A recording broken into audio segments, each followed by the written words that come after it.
বকেয়া মহার্ঘ ভাতা, শূন্য পদে নিয়োগ সহ একাধিক দাবিতে আন্দোলনরত সরকারি কর্মচারীদের নবান্ন চলো অভিযানে পুলিশি বাধা। আদালতের শর্ত সাপেক্ষ অনুমতিতে ডিএ আন্দোলনকারীদের ধর্ণা রুখতে পুলিশের অতি সক্রিয়তায় ক্ষোভ উগরে দিয়েছে রাজ্য সরকারি কর্মচারীরা। পুলিশ মন্ত্রীর মদতে পুলিশ কাজ করছে, পুলিশ মূলত প্রশাসনের দলদাসে পরিণত হয়েছে বলে কটাক্ষ করতে ছাড়েনি আন্দোলনরত সরকারি কর্মচারীরা। তাদের সেই মতকে পূর্ণ সমর্থন জানিয়ে ধর্ণা মঞ্চের সশরীরে উপস্থিত আইনজীবী বিকাশ রঞ্জন ভট্টাচার্য, কৌস্তব বাগচি শুক্রবার ধর্ণা মঞ্চে এসে রাজ্যের শাসক দলকেই আরও একবার তোপ দাগলেন বিরোধী শিবিরের দুই মহারথী। এ রাজ্যের প্রশাসন আতঙ্কে ভুগছে, একাধিক বেআইনি কাজ করছে আর দোষ ঢাকতে ব্যবহার করছে পুলিশকে। রাজ্য সরকারের বিরুদ্ধে তীব্র ক্ষোভ প্রকাশ করেন আইনজীবী বিকাশ রঞ্জন ভট্টাচার্য।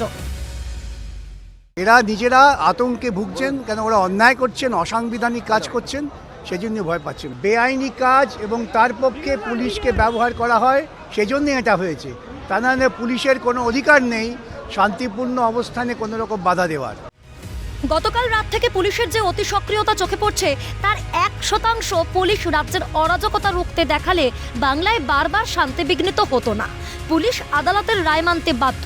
পুলিশকে বিচার ব্যবস্থার ঊর্ধ্বে, দেশে আইন কানুন আছে, সেই নিয়ম মেনেই কাজ করতে হবে তাদের। সাফ জবাব দিলেন আইনজীবী কৌস্তব বাগচি।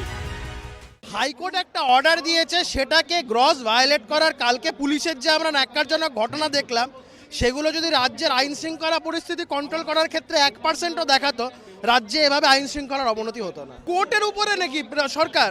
এটা কি কোর্টের উপরে? এটা কি যা ইচ্ছা তাই মনে করেছে করবে?